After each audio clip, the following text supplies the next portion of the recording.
It's 6 p.m. here in Korea. Thank you for joining us. I'm Daniel Che. Let's start with the headlines.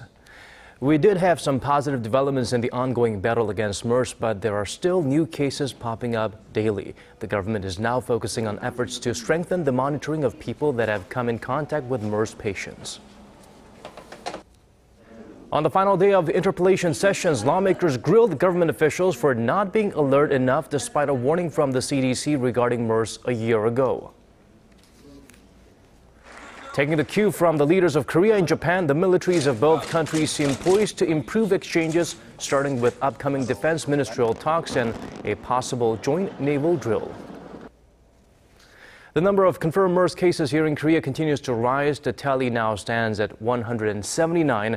For the details, let's go to our Kim Ji-yeon standing by at the news center. Ji-yeon, give us the latest. Well, Daniel, the outbreak seems to be at a crossroads at this point. The growing number of patients is still rising, like you said, although in slower numbers. 2 of the 4 cases confirmed earlier today were diagnosed in people that were not under quarantine orders or home isolation. And this is bringing attention to the need for strengthening monitoring systems to track those who may have been in close contact with MERS patients. One of these new cases involves a 51-year-old patient who had apparently been in the same hospital ward as patient 76 who died from the disease earlier this month. And due to this, the Konkuk University Medical Center in Seoul has decided not to receive any more patients for the time being so that they can get a handle on containing the virus. And another patient was said to be exposed while at the Good Samaritan Park Geunhye Hospital in Pyeongtaek, where many suspected MERS patients had been transferred to in order to receive treatment. And as for the Samsung Medical Center in southern Seoul, it has decided to extend its partial shutdown after another patient there was confirmed with MERS earlier today. The hospital is considered as an epicenter of the virus and has not taken in new patients for nearly 2 weeks now. Well, despite all this, many, including local experts and health authorities, said they believe the contagion is on the decline. Ji-yeon, what's the main reason behind this view? Well, not only are we waking up with a few more MERS cases every morning, but also they're pointing to the number of patients that have cleared of the virus and was discharged from hospitals. These cases have somewhat subdued some of the fears of an outbreak of this deadly virus that has no vaccine or cure. The number of those recovered have steadily increased to 67 people so far, more than double the number of MERS deaths in this country. Included is a 64-year-old Chinese national, patient 93. Her whereabouts have been notified to the Chinese Foreign Ministry, her medical fees being fully paid by the Korean government. Back to you, Daniel. Thank you for that report. That was our Kim Ji-yeon on the latest on the MERS situation here in Korea. On the final day of the parliamentary inquiry session on Wednesday, government officials came under fire for their sloppy handling of the Middle East respiratory syndrome outbreak during the early stages. Rival parties also plan to vote on MERS-related bills tomorrow. Our Kim Young-gil has this report.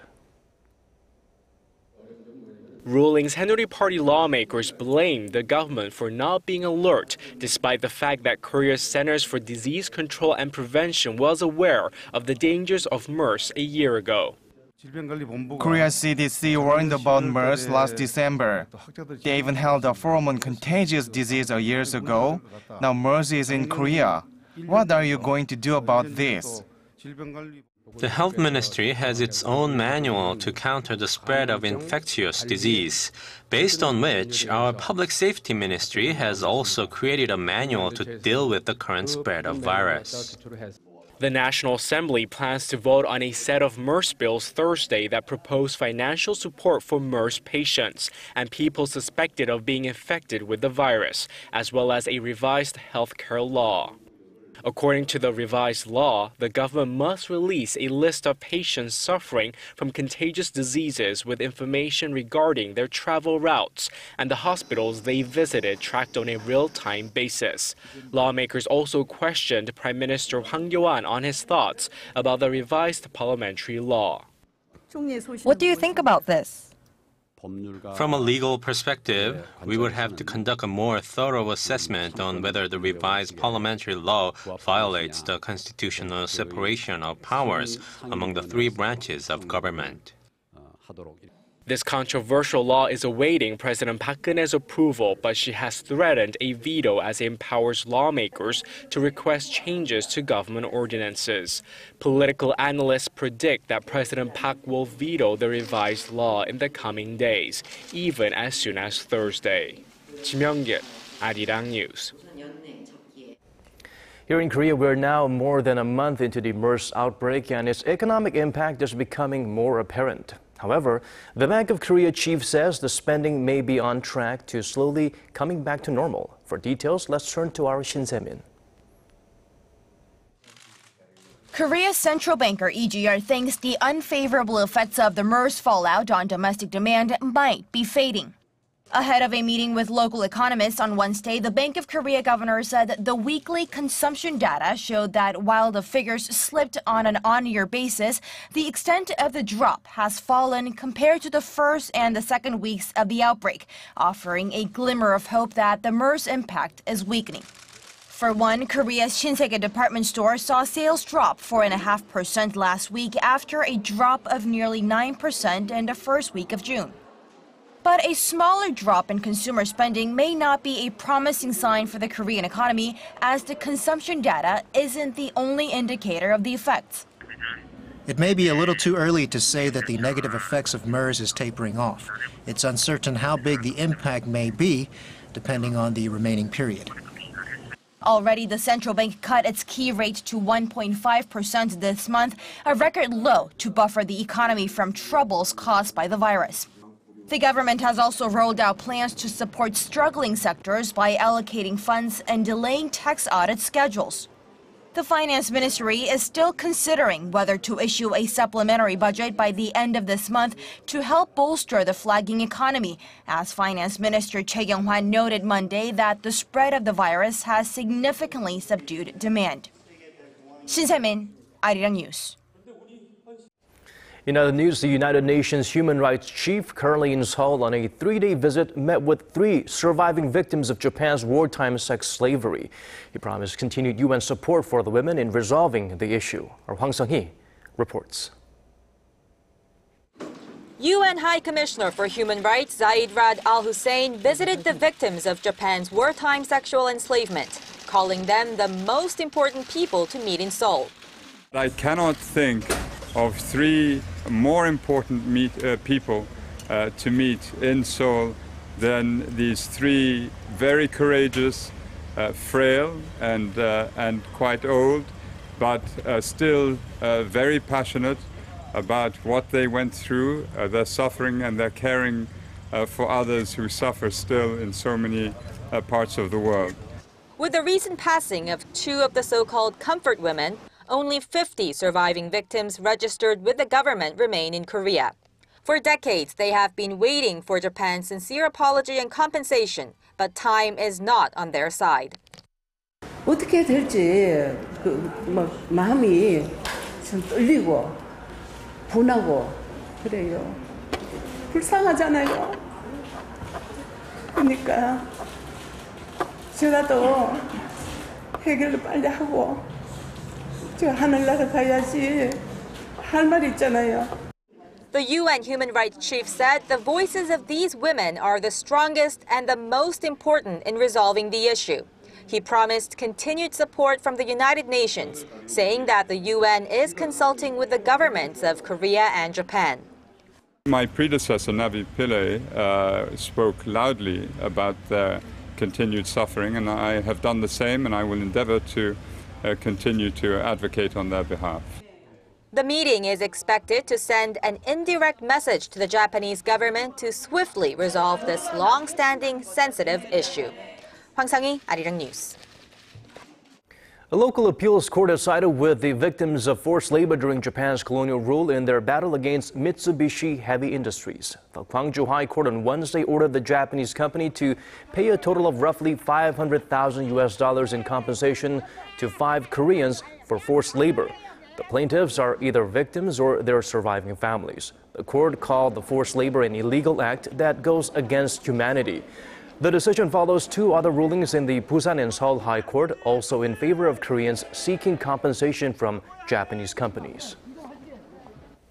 After several rounds of high-level talks, Japan has finally agreed to include details of Korean slave labor in documents related to its UNESCO candidate sites. According to multiple diplomatic sources on Wednesday, Japan is now in the final stage of negotiations with the Korean government regarding details about Korean slaves at Japanese factories during World War II.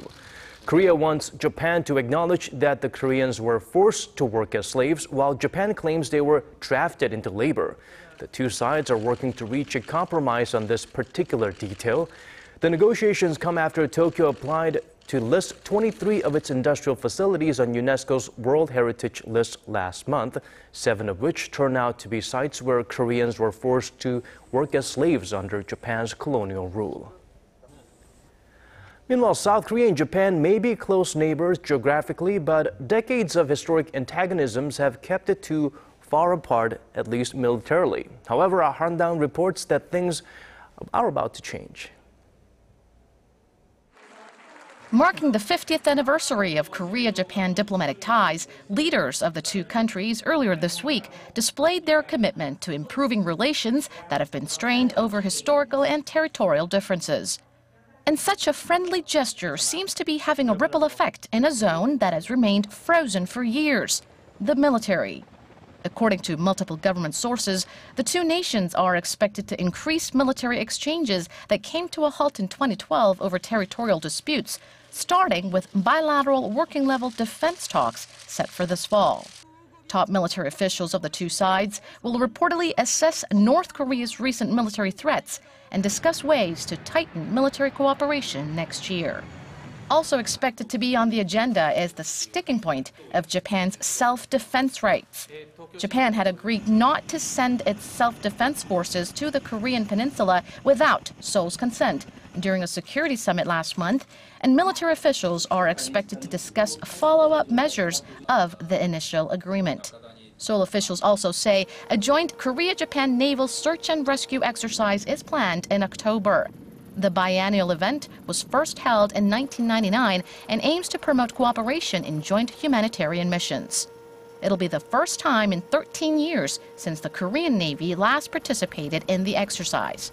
Government sources also hinted at a possible visit by Japanese Defense Chief Gen Nakatani to Korea in the latter half of this year. Handang, Arirang News.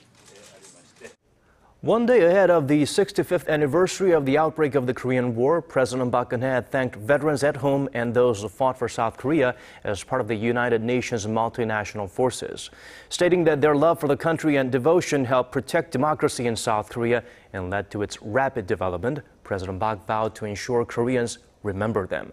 She believes by doing so, it will set a foundation for national development.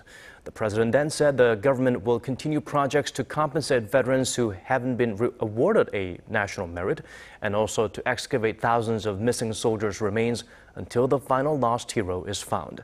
She also sought the veterans' support for her efforts to revive the local economy and to root out corruption in Korean society. Thursday marks 65 years since North Korean troops supported by China and the Soviet Union invaded South Korea and started the Korean War. To this day, the two Koreas are still technically at war, as evidenced by the mass of troops lining each side. It also prevented thousands of families from seeing each other. Connie Kim spoke to some of the people who feel strongly the harsh reality of division.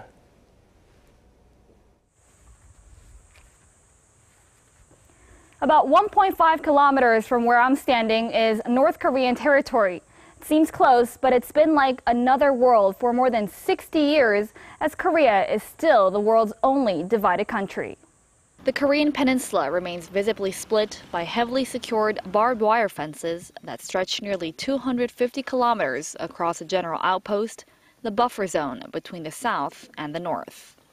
It stands as a disheartening symbol of the country's separation ever since the armistice agreement was signed in 1953.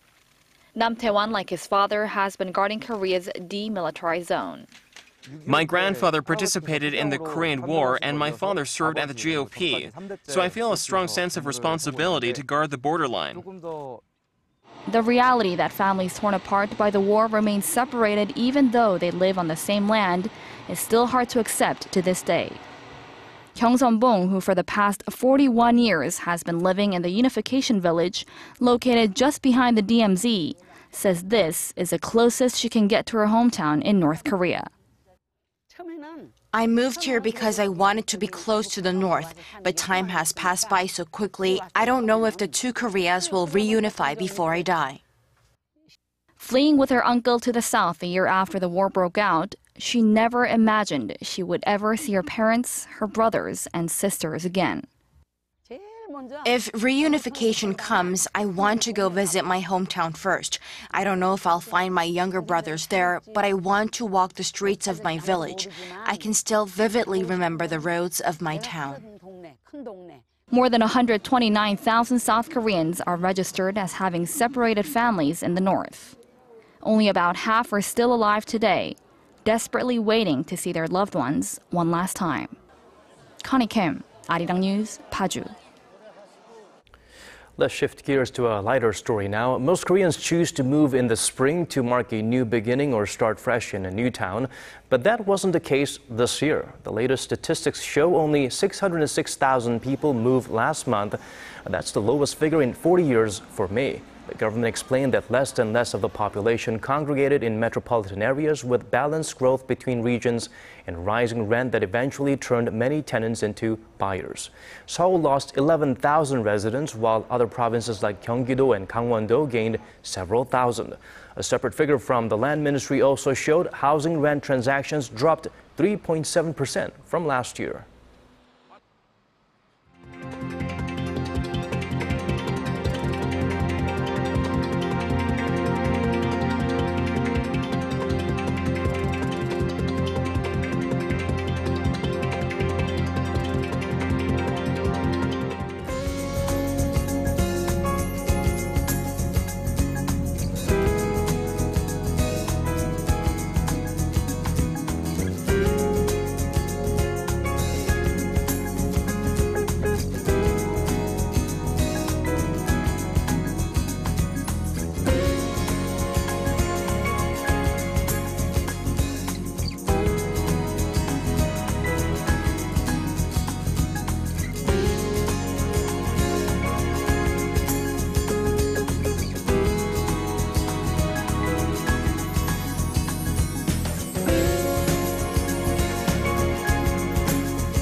These are the stories we're following at this hour. Thank you so much for watching. We'll be back with more at 10 p.m. Korea time.